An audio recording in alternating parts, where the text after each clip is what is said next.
A pleasant greetings to everyone. I'm M. Bhairavi. I'm an assistant professor in English in the Department of Corporate Secretaryship with CA and Professional Accounting. So today we are going to see about the listening skill. So and also about the importance of listening when it comes to gather some information.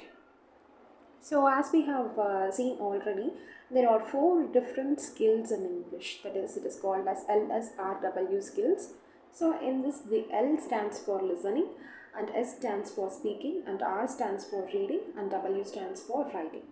So as we see these four skills, listening is the first and foremost skill to be practiced before practicing the other three skills, that is speaking, reading, and writing.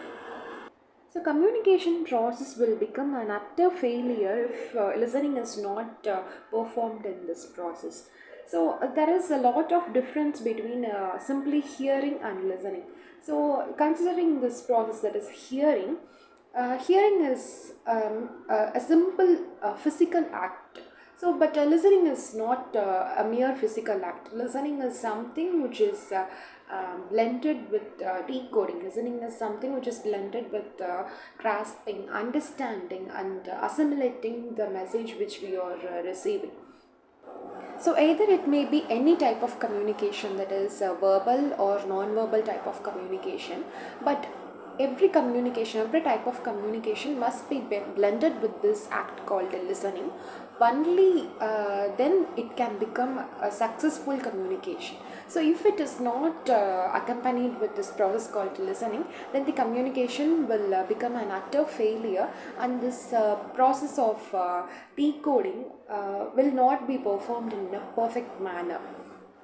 So it is said that listening takes place in four stages, that is perception, interpretation, evaluation, and action. So as you can see in this diagram, listening occupies half the space when it comes to communication process, and the other three skills like this speaking, reading, and writing occupies the other half of this space. That is, you can see that listening occupies 53% of this communication process, and the other three skills like speaking occupies 16%, and reading occupies 17%, and writing occupies 14%. So this listening occupies almost half of this process called communication. So without this listening, as we have said, this communication process will become an utter failure. So as we have said, all types of communication must include this process called listening. So through this listening only, the receiver can decode the message. Only if the receiver listens to the message, either it may be from any kind of channel. So if the receiver listens to the message, he can decode the message, and he can send feedback again to the sender. So now you are seeing the definition for listening.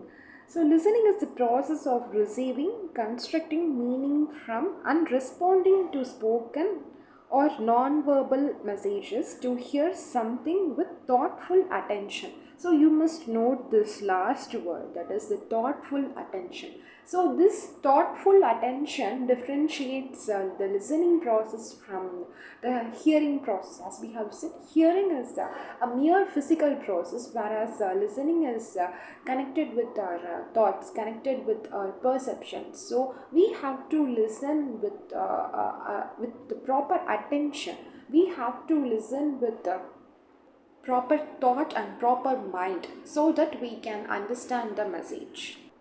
So some of the traits of good listening are as follows. That is identifying the facts. That is, you can hear anything, you can listen to many things, but what is important is that you have to identify which is fact and which is myth. So there is a saying in Tamil that கண்களால் காண்பதும் போய் காதால் கேட்பதும் போய் தீர விசாரிப்பதே மெய். And what you all the things which you hear is not fact. All the things you hear are not truths. So it is important to differentiate this truth with the myths. So this is important when it comes to a good listener. So you have to identify the facts and then you have to paraphrase for better understanding. You have to ask questions for better clarification. So if you can't understand a part of the message, you have to clarify your doubts. You must not misunderstand this message only because of a hesitation. You have to ask questions to clarify your doubts then and there. So only you can achieve success in your listening process. So only after clarifying your doubts, you can understand the message clearly. So only after understanding the message clearly, you can send proper feedback for the message. So a proper feedback must be something which should be given only after understanding the message completely, only after listening to the message completely. So a proper feedback requires a proper listening.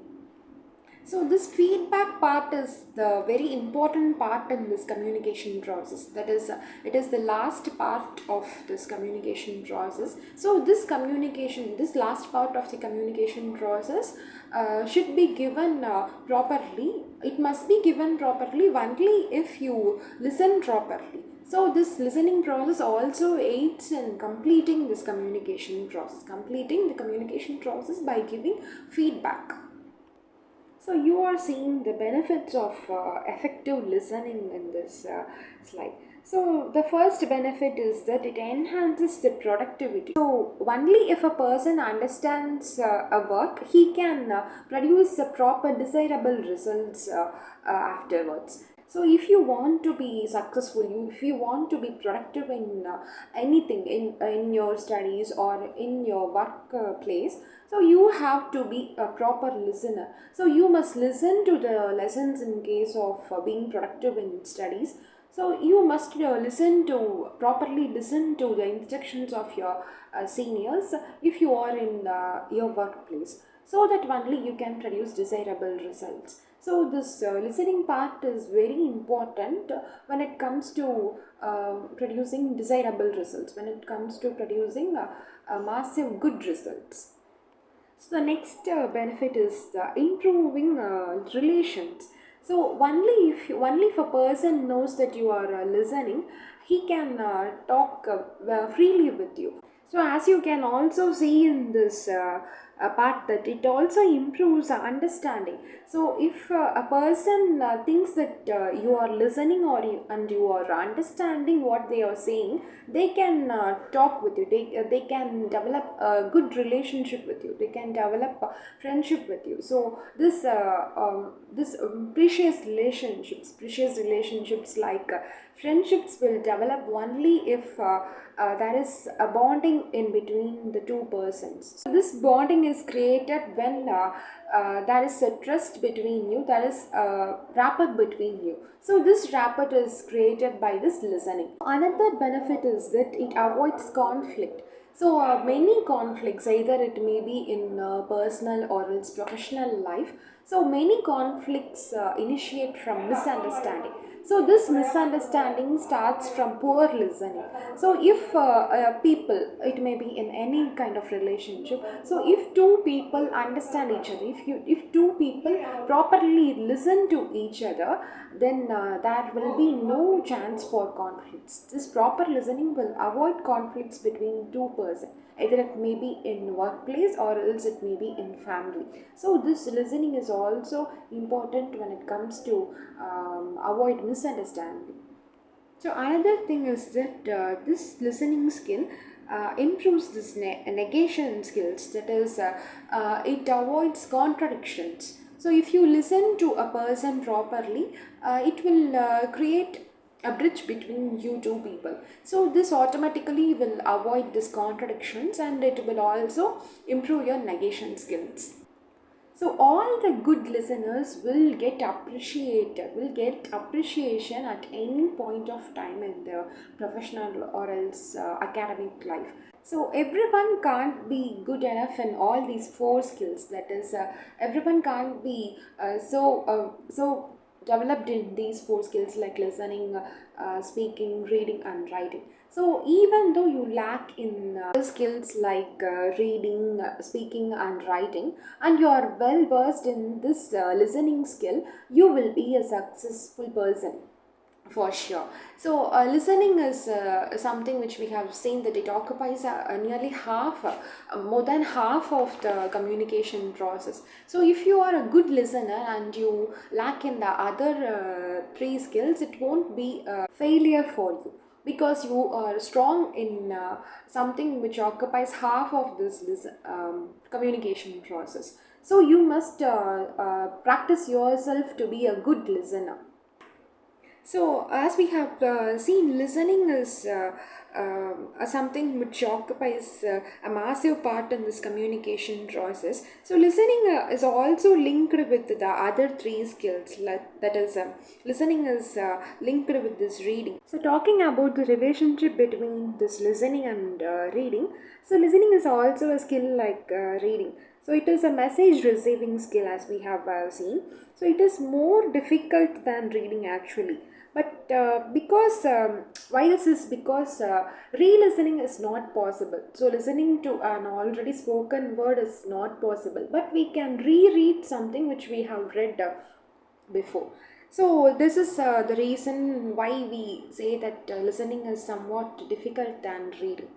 So this listener must be very attentive, otherwise he happens to lose the message conveyed. So reading a topic in advance, for example, if you read a topic in advance before lecture, so it will enhance your effectiveness, it will enhance your understanding, and it will enhance your clarity of ideas, what you think about this particular topic.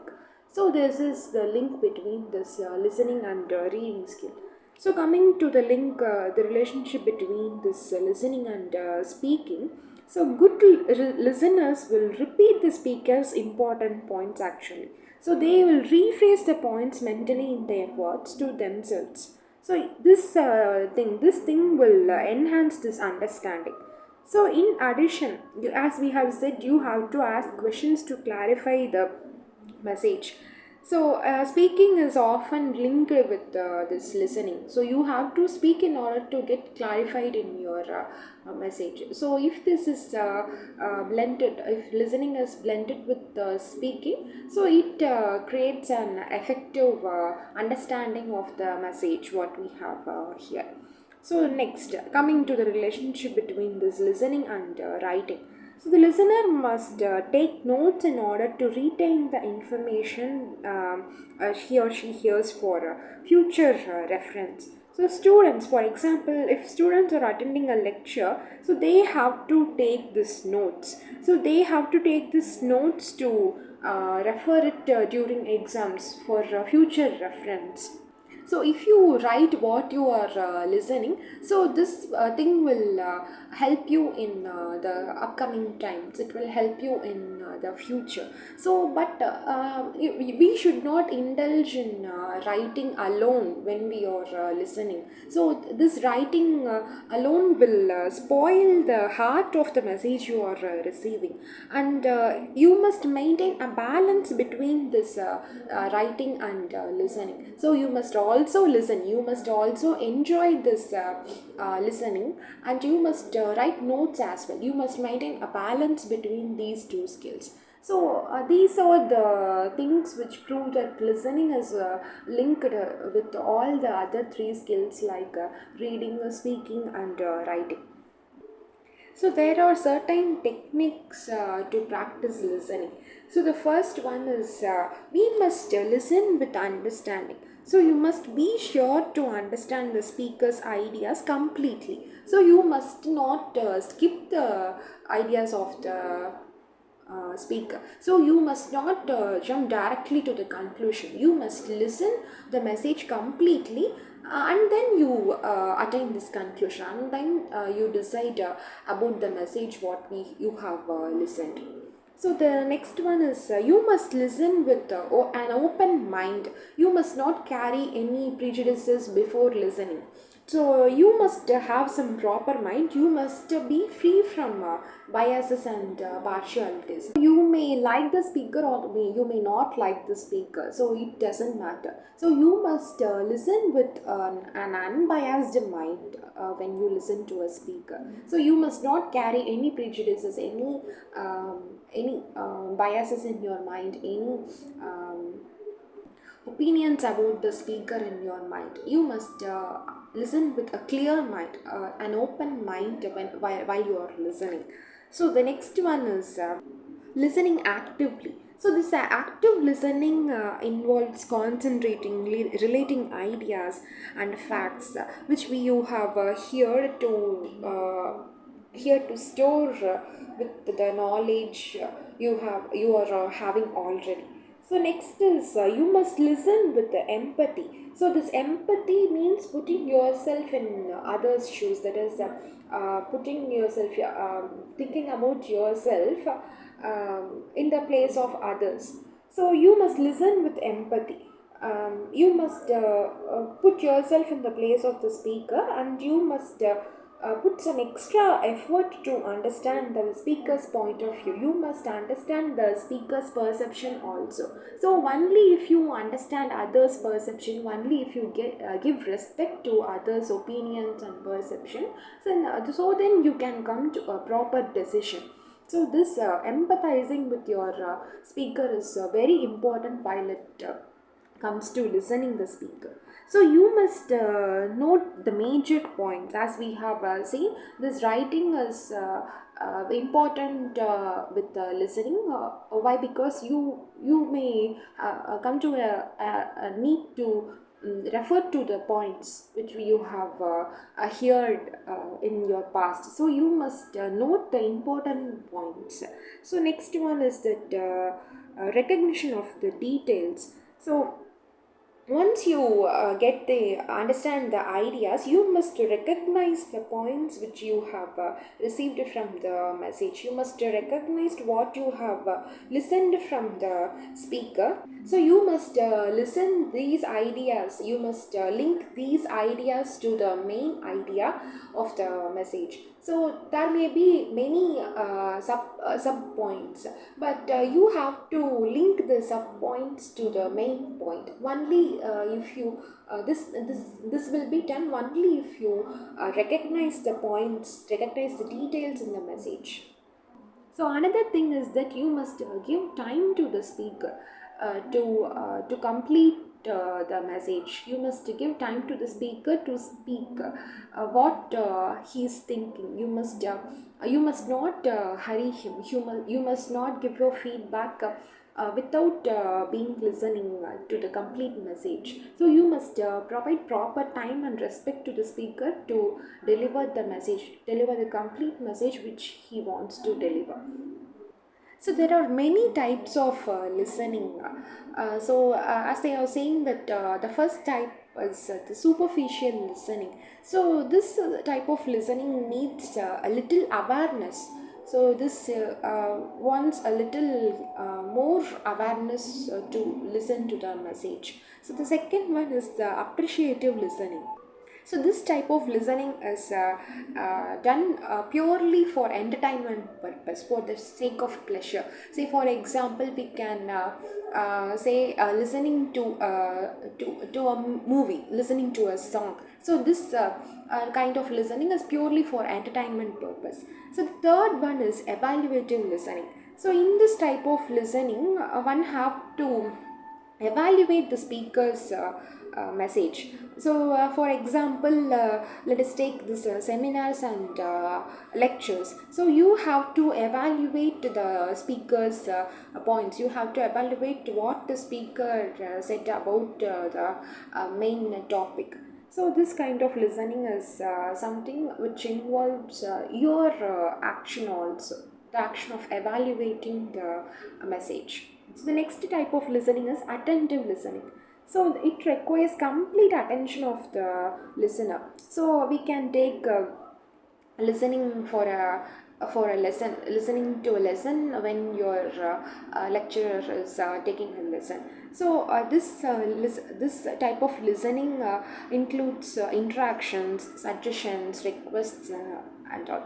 So the next type is empathetic listening. So it involves not only the message that is said, but also the emotional state of the speaker. You must empathize with the speaker, and you must understand what are all the emotions which the speaker express while speaking. So if you understand that emotions speak a lot about the speaker than the words spoken by the speaker, so you must understand the emotions of the speaker also in this type of empathetic listening. So the last one is the focused listening. So this listening is for specific information which helps in decision making. So this is in this type of listening, you must focus on a particular idea delivered by the speaker. You must be focused on that particular idea alone. So this kind of listening helps in decision making when it comes to making decisions. So only if you focus on a particular idea in the message, so you can come to a particular decision. So this type of listening helps in decision making. Students, I hope that you have understood this listening skill and the importance of listening when it comes to gathering information. Let us see in the next class about the other three skills, that is reading, speaking, and writing. Thank you, students.